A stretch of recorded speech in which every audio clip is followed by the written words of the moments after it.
విధమైన చర్యలు తీసుకోవాలి, ఏ టైంలో చేయాలి, ఏ టార్గెట్ ఎన్నుకోవాలి అన్నది మనకు పేపర్స్ లో వచ్చిన ప్రధానమైన అంశం. అందువల్ల ముఖ్యంగా ఇందు చూస్తే డిసైడ్ ది మోడ్ అంటారు. అంటే ఏ పద్ధతిలో వెళ్ళాలి, ఏ టార్గెట్లను లక్ష్యం చేయాలి, టైమింగ్ ఎప్పుడు ఉండాలి అన్నది కూడా వారికే ఆలోచించమన్నారు. తర్వాత ఈ రోజు ముఖ్యంగా ఇంకొక కేబినెట్ కమిటీ ఆన్ సెక్యూరిటీ అన్నది ఈ రోజు కూడా ఒక మీటింగ్ జరగబోతోందని విన్నాం. సో ఇందులో ప్రధానంగా మీరు చూసుకుంటే ఎప్పుడు కూడా భారతదేశం యొక్క రియాక్షన్ అన్నది కొద్దిగా టైం తీసుకున్నాం మనం. మీరు ఫర్ ఎగ్జాంపుల్ ఊరి సంఘటన తీసుకున్నా అందులో 10-11 రోజులు తీసుకున్నారు. తర్వాత పుల్వామా ఘటన తీసుకున్నా కూడా అందులో ఫిబ్రవరి 14 జరిగితే ఫిబ్రవరి 26న సర్జికల్ స్ట్రైక్ జరిగాయి, ఓ 12 రోజుల టైం బట్టి. అందువల్ల ఎప్పుడైనా కూడా స్ట్రాటజిక్ గా మనం డిసైడ్ చేసేటప్పుడు, ఎందుకంటే గత 7 రోజుల నుంచి మనం మీడియాలో కూడా చూసాం, అనేక మంది కూడా రెస్పాండ్ అయ్యారు, ఇమీడియట్ గా చర్యలు తీసుకోవాలి అన్నది. అంటే ఫుల్ ఫ్లెడ్జ్డ్ గా యుద్ధంలోకి వెళ్ళాలి, ఇవన్నీ కూడా అందరూ మాట్లాడుతున్నారు. ఎందుకంటే ఆ సంఘటన అలాంటిది. పెహల్గావ్ లో జరిగిన సంఘటన మీరు అన్నట్టు అందరి యొక్క హృదయాలను కలిచివేసింది. తర్వాత మన ఎమోషన్స్, సెంటిమెంట్స్ కూడా వెంటనే భారతదేశం ప్రత్యుత్తర చర్యలు తీసుకోవాలన్నది కూడా అందరూ మాట్లాడింది. తర్వాత ప్రతిపక్షాలు కూడా ప్రభుత్వం ఏ నిర్ణయం తీసుకుంటే దానితో మేము అందరం కూడా సంఘీభావం ప్రకటిస్తామన్నది వారు కూడా ప్రకటించారు. కాబట్టి ఈ టైంలో యాక్చువల్ గా ఫీల్డ్ లో ఉండబోయే వాళ్ళు ఆర్మ్డ్ ఫోర్సెస్, కాబట్టి వారికి ఈ విధంగా కంప్లీట్ ఫ్రీడమ్ ఇవ్వడం అన్నది సరి అయిన నిర్ణయం. ఆ తర్వాత వారికి కావాల్సిన బ్యాకప్, పొలిటికల్ డెసిషన్స్ ఇవన్నీ కూడా తీసుకుంటూ ఉంటారు. కాబట్టి ఎందుకంటే ఫీల్డ్ లో ఉన్న మనిషికి స్వేచ్ఛ ఉందంటే అతను తన కంప్లీట్ కెపాసిటీతో పనిచేస్తాడు. లేకుంటే ప్రతిసారి మేము రెఫర్ చేసుకోవాలి, పర్మిషన్ తీసుకోవాలి అంటే ఏమవుతుందంటే వాళ్ళ ఆలోచనల్లో కూడా కొద్దిగా డిఫెన్సివ్ వస్తుంది. కానీ ఇప్పుడు కావాల్సింది offensive way of doing it అన్నది మనకు స్పష్టంగా తెలుస్తుంది.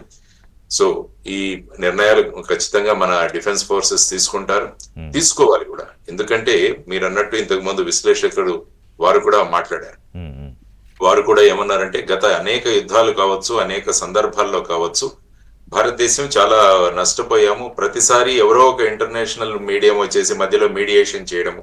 ఈవెన్ 2019లో తీసుకుంటే ట్రంప్ గారే స్వయంగా కశ్మీర్ సందర్భంలో భారత్ పాకిస్తాన్ కి నేను మధ్యవర్తి అని చెప్పి ఆయన కూడా మాట్లాడారు. సో ఆ విధమైన పరిస్థితుల్లో ప్రతిసారి ఈ విధంగా సంఘటన జరగడం, ఆ తర్వాత ఏదో చిన్న యాక్షన్ జరగడం. కాబట్టి నా ఉద్దేశంలో ఏంటంటే ఈసారి కంప్లీట్ గా పాకిస్తాన్ భూభాగం నుంచి ఈ ఉగ్రవాద తత్వం ఏదైతే ఉందో, ఉగ్రవాదులు ఎవరైతే ఉన్నారో వారందరినీ ఏరి పారేయాల్సిన అవసరం చాలా ఉంది. ఎందుకంటే గత సమయంలో మనం బాలాకోట్ పరిసరాల్లో కాన్సన్ట్రేట్ చేశాం. అంతకుముందు ఊరి జరిగినప్పుడు మనం ఒక 5 టెర్రరిస్ట్ లాంచ్ ప్యాడ్స్ ని ధ్వంసం చేశాం. కానీ ముఖ్యంగా పాకిస్తాన్ లో స్థావరం వేసుకొని తిష్ట వేసుకొని కూర్చున్న ప్రధానమైన ఉగ్రవాదులు ఎవరైతే ఉన్నారో అంటే దావూద్ ఇబ్రాహిం కావచ్చు, హఫీజ్ సయ్యద్ కావచ్చు, మౌలానా మసూద్ అజర్ కావచ్చు, ఇంకా మిగతా వాళ్ళు ఎవరైతే ఉన్నారో వారందరి మీద చర్యలు తీసుకోవాల్సిన అవసరం చాలా ఉంది. అంటే మన అక్కడ ఆర్మ్డ్ ఫోర్సెస్ స్ట్రైక్స్ కానీ, లేకుంటే వాళ్ళను పట్టుకురావడం కానీ. తర్వాత ఏంటంటే మొత్తం ప్రపంచ దేశాలు కూడా పాకిస్తాన్ ఉగ్రవాదానికి వాళ్ళు కూడా బలి అయి ఉన్నారు. ముఖ్యంగా మీరు తీసుకుంటే అమెరికా లాంటి దేశం కూడా 2001వ సంవత్సరంలో ట్విన్ టవర్స్ కూల్చేసిన తర్వాత వారి ప్రధానమైన నిందితుడు ఎవరైతే ఉన్నారో ఒసామా బిన్ లాడెన్ పాకిస్తాన్ లోనే అతను ఆశ్రయం తీసుకున్నాడు. సో ఇది కూడా అమెరికాకు తెలుసు. ఇంకా ఆ సందర్భంలో ఉన్న ఇంకొందరు మంది నేరస్తులు కూడా ఇంకా కావాలి అమెరికాకు, వాళ్ళు కూడా పాకిస్తాన్ లో ఉన్నారు. సో ఆ విధమైన పరిస్థితులలో ఇప్పుడు ఆ ప్రతిచర్యలు అన్నవి అందరం కలిసి తీసుకోగలిగితే వన్స్ ఫర్ ఆల్ ఒక సొల్యూషన్ తీసుకురాగలము అన్నది ప్రధానంగా ఆలోచిస్తుంటారని నేను అనుకుంటాను.